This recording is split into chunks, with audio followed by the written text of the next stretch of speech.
grande irmão, que é juiz aqui no estado vizinho de Minas Gerais, que tem feito um trabalho pelo Brasil e pelo exterior de divulgação do Espiritismo, de Allan Kardec, Chico Xavier, dessa doutrina que tão consoladora e traz tanta esperança para tantas pessoas. Repetindo que o dia de hoje é um dia muito especial, 13 de maio, pessoal, 13 de maio. Nossa Senhora de Fátima é celebrada hoje, a aparição de Nossa Senhora de Fátima, lá em Portugal. Abolição da escravatura no Brasil, 13 de maio. E nós estamos homenageando esse grande pacifista e humanista Allan Kardec. Então, com a palavra, Haroldo Dutra.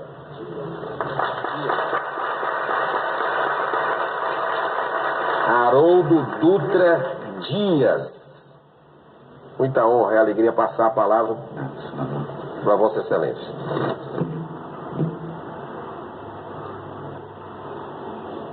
Excelentíssimas senadoras, excelentíssimos senadores, a quem cumprimento em nome do senador Luiz Eduardo Girão e do senador Nelsinho Trade.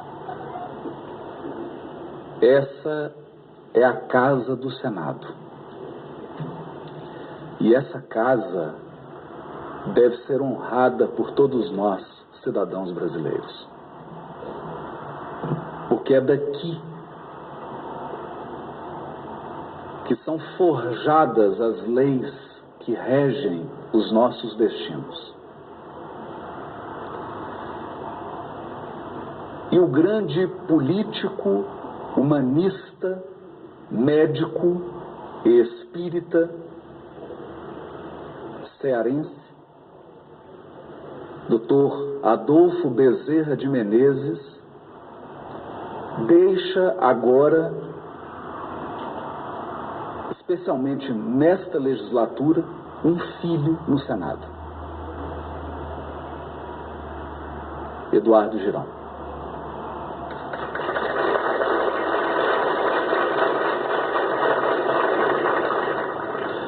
Cuja missão é manter acesa a chama da dignidade da pessoa humana, da dignidade espiritual de todos nós, independentemente de cor, religião e opção sexual.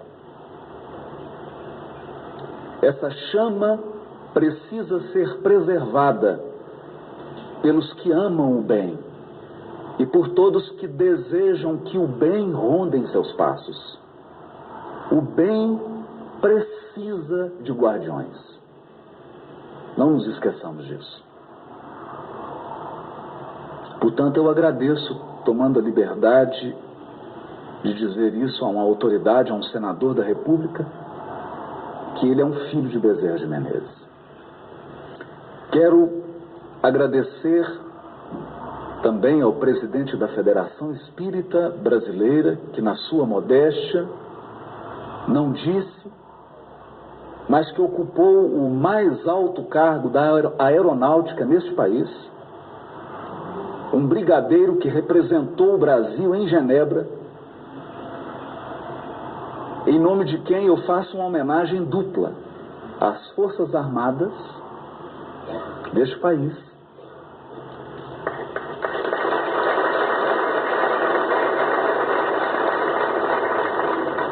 e ao movimento federativo espírita, a quem ele representa como presidente da Federação Espírita Brasileira. E em nome dele eu cumprimento todos os presidentes de federativo, nosso irmão Paulo, Olga, que ocuparam esse cargo e que deram suas vidas para que a divulgação do Espiritismo se desse em paz e em ordem. como um brigadeiro da aeronáutica, defendeu a paz em Genebra. Porque somente aqueles que passaram pela guerra, somente aqueles que sabem dos prejuízos da violência e das agruras da guerra, podem e sabem defender a paz, porque a amam do fundo do coração. Portanto, o nosso discurso de paz não é um discurso tolo. O nosso discurso de paz é de pessoas de bem, de bom senso, que baseiam suas falas e seus pensamentos na lógica, no estudo, na estratégia. Quero agradecer também a todos os políticos que honram seus cargos na pessoa do eterno deputado federal Luiz Carlos Bassuma, que bem resumiu algo que nós queremos expressar nessa breve fala.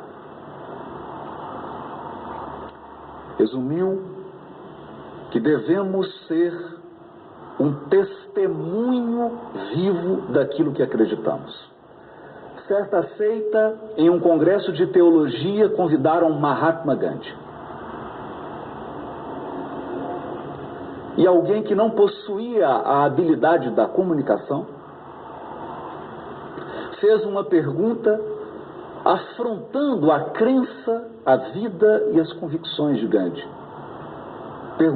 Perguntaram a ele: o que fazer para aumentar o número de cristãos na Índia e incrementar a divulgação do cristianismo na Índia? Mas Gandhi, que havia entendido que a verdade, a paz e a bondade estão acima das religiões e das crenças, respondeu: duas coisas. Se vocês querem ampliar o cristianismo na Índia, são necessárias duas coisas. Primeira delas, que o cristianismo seja ensinado sem deturpações. Segunda, que os cristãos vivam como Jesus Cristo. Porque a maior divulgação que se pode fazer do cristianismo, e eu apelo aqui a todos desta casa e a todos os brasileiros que nos acompanham pela TV Senado. O cristianismo será honrado quando nós, cristãos, vivermos segundo os parâmetros morais deixados por Jesus. Mas, recordando o trabalho extraordinário desse homem, que preferiu ser chamado de um pseudônimo, para que o conjunto dos ensinos que ele organizou não pudesse ser atribuído a ele, mas para que fosse preservada a autoridade e o mérito do ensino que vinha dos espíritos superiores, ele adota o pseudônimo de Allan Kardec. Quando ele realiza o seu trabalho, o mundo estava mergulhado em penumbra como o nosso mundo de hoje. As pessoas não conseguiam vencer os apelos irresistíveis do materialismo. É que é muito fácil para o ser humano acreditar apenas naquilo que ele toca, naquilo que ele vê, naquilo que ele pode apreender pelos seus 5 ilimitadíssimos sentidos. Então a fé religiosa havia como que se calado no século XIX. O ser humano havia progredido na pesquisa científica, no exame das leis que regem a natureza. O ser humano, detentor de dois grandes potenciais. Nós somos, de todas as espécies vivas, a única que tem autoconsciência. Nós sabemos quem somos. Sabemos que os outros são diferentes de nós. E o ser humano possui a linguagem, a capacidade de formular, de compreender, de indagar. Assim, nós investigamos na natureza padrões de regularidade e ordem. Graças a esse trabalho de investigação, foi possível ao homem enviar foguetes para fora da atmosfera terrestre, para o espaço, observando padrões de regularidade na natureza. No momento em que as pessoas perdiam a luz da crença, no momento em que as pessoas não conseguiam manter uma fé, porque as religiões haviam mergulhado seus ensinos num dogmatismo sombrio, num fundamentalismo sombrio, numa fé cega, tal como nos dias de hoje, esse homem, sem preconceitos, se entrega ao exame do fenômeno. Então, nesse dia muito especial, se eu pudesse, talvez aqui numa síntese das brilhantes falas que tivemos hoje nesse plenário, nós poderíamos dizer que o grande trabalho de Kardec foi que ele transformou o sobrenatural em natural. E eu agradeço ao senador Eduardo Girão e à espiritualidade de ter me dado essa oportunidade hoje, porque hoje eu posso gritar mais alto. O sobrenatural não existe.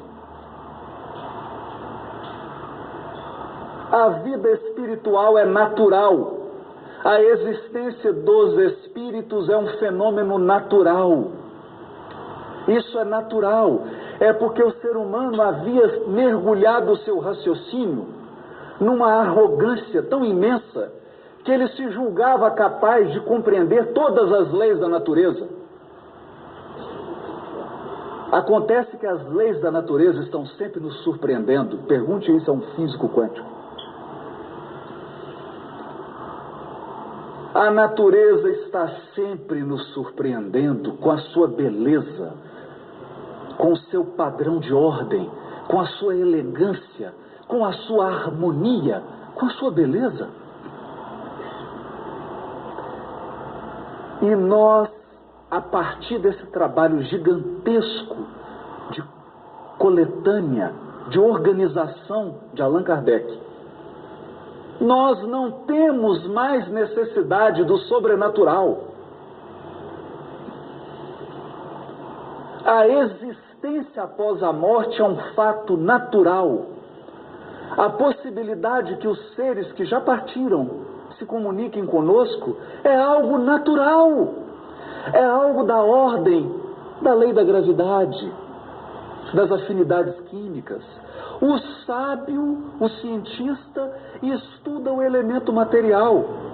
O ser humano de bem, aquele que quer construir espiritualidade, estuda as leis espirituais e as relações do mundo espiritual com o mundo material.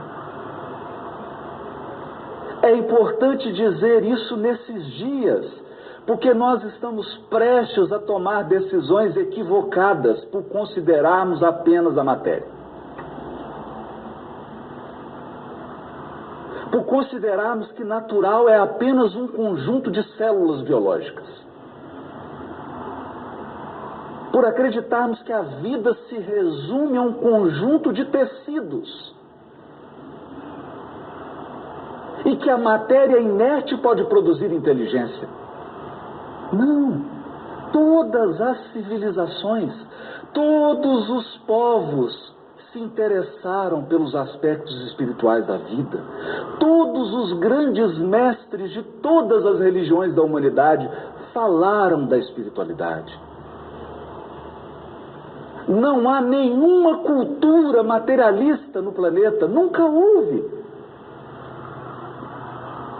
Todas tiveram suas crenças, seus rituais. É claro, algumas com a linguagem mais simbólica, mais enigmática do que outras.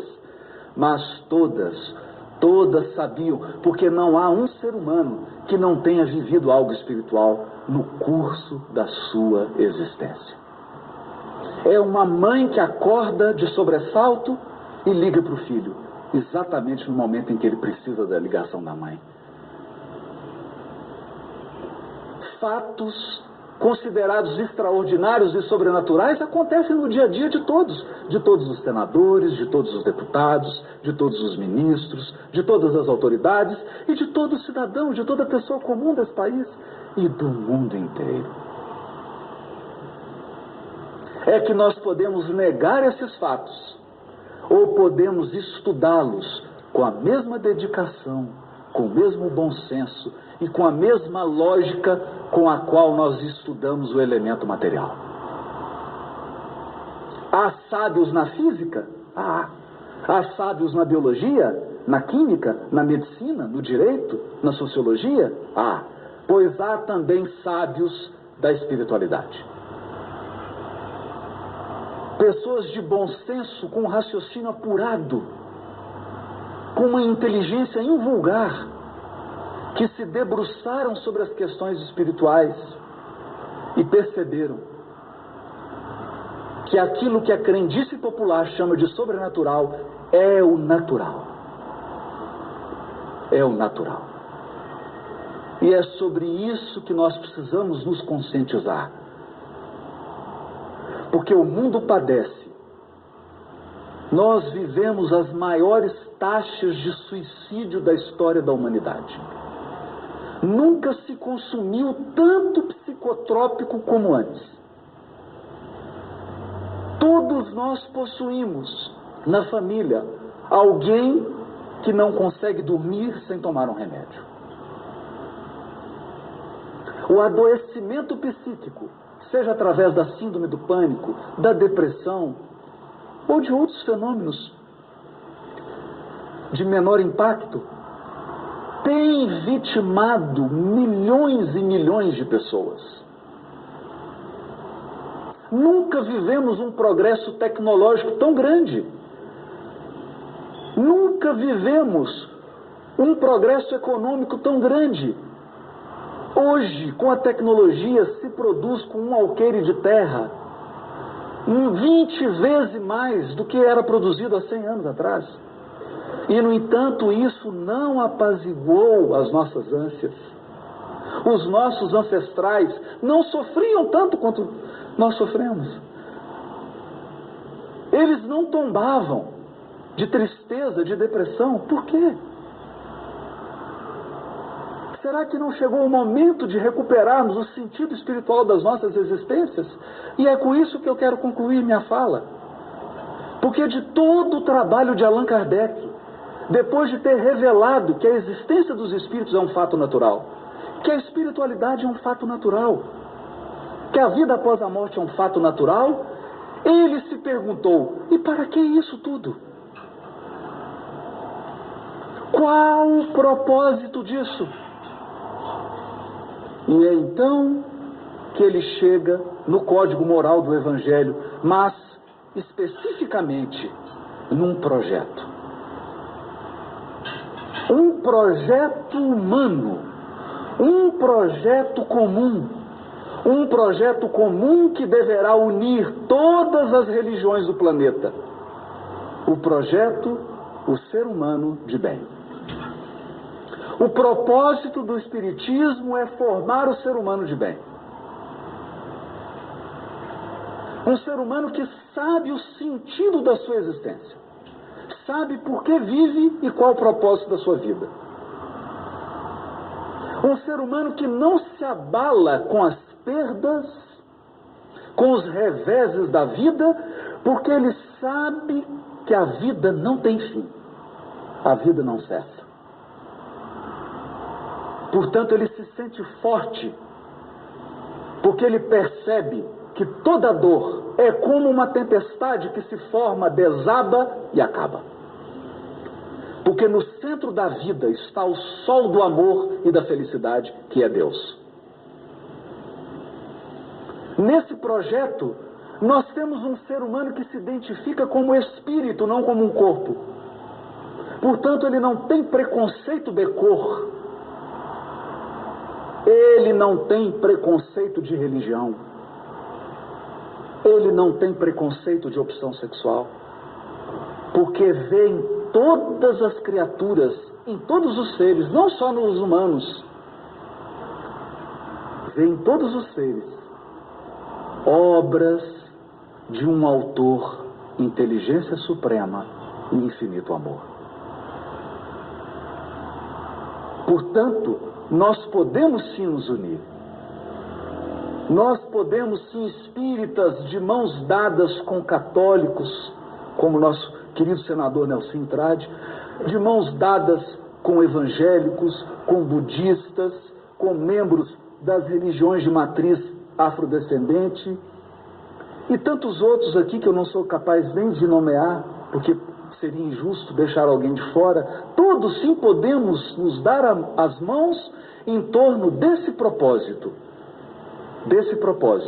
Porque se perguntarmos a todos aqui, e a todos que nos assistem, eu tenho certeza absoluta que todos queremos felicidade, bem-estar, paz, segurança, amizade, alegria, progresso.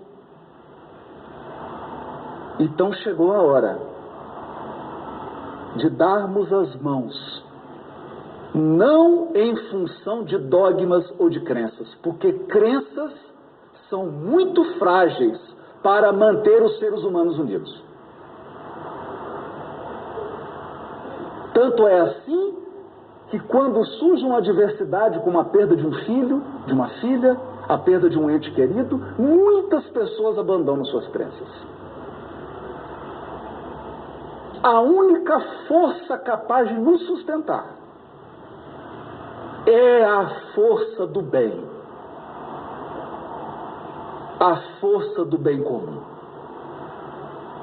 O compromisso com o bem de todos. Esse é o propósito do trabalho de Allan Kardec. E se nós pudéssemos, acredito eu, homenageá-lo à altura, se você deseja com toda a força do seu coração homenagear Allan Kardec, seja um ser humano de bem. Mas desses, como ressaltou o senador Eduardo Girão, alguém que tem a suficiente ousadia de fazer o bem. Porque hoje é preciso muita coragem para fazer o bem. É preciso muita ousadia para defender a paz. Porque a violência é uma solução muito rasteira. Muito rasteira. A paz é que exige inteligência. Para sermos pacificadores, você precisa, por exemplo, aprender com Marshall comunicação não violenta. Você precisa estudar. Para exercer a diplomacia, você tem que estudar anos e anos a fio. Para ser violento, você não precisa fazer nada. Basta dar vazão aos instintos animais. Por isso que a paz é difícil. Por isso que a paz é difícil. Por isso que é difícil construir o bem. Nós precisamos reunir todo o patrimônio de inteligência, de boa vontade, de bondade e de talento para que o bem se instale. E hoje, nesse dia especial, através do filho de Bezerra de Menezes, a pátria do Evangelho pode brilhar. Brasil, coração do mundo, pátria do Evangelho. Não porque nós vamos impor as nossas crenças religiosas a qualquer povo, não.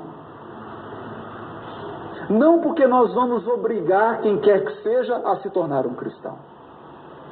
Nós não queremos fazer como aquele interlocutor de Gandhi. Pátria do Evangelho, porque esta nação acolheu, depois da Primeira Guerra e da Segunda Guerra, um imenso contingente de imigrantes das mais variadas procedências. E aqui, nesta pátria, árabes almoçam, conversam e se abraçam com judeus. Afrodescendentes se casam com europeus. Nós nos confraternizamos, enfrentamos nesse país as mais tormentosas crises e, com a graça de Deus, não caímos nos horrores de uma guerra civil. Passamos momentos difíceis em que as nossas instituições foram desafiadas, mas elas permaneceram de pé. Permaneceram de pé porque há mulheres e homens de bem sustentando essas instituições. E eu tenho a mais absoluta convicção: quem sustenta o mundo são as pessoas de bem. São elas. Mas chegou a hora das pessoas de bem terem consciência do porquê elas estão nos lugares em que elas estão. Ou, o mais difícil ainda, elas terem consciência de por que elas ainda não estão onde elas deveriam estar. Senador, graças a Deus, o senhor teve consciência dessas duas questões e está hoje onde está. Obrigado pelo honroso convite. E a todos que nos ouvem, não se trata de um discurso para converter ninguém ao espiritismo. Essa sessão é um chamado à espiritualidade e à religiosidade de todos os cidadãos brasileiros. Porque nós podemos transformar esse país de um dia para o outro, mas cada um de nós terá que assumir o seu posto de trabalho com dignidade e absoluta compreensão do porquê nasceu e do propósito das suas existências. Muito obrigado a todos, que Deus abençoe a todos nós.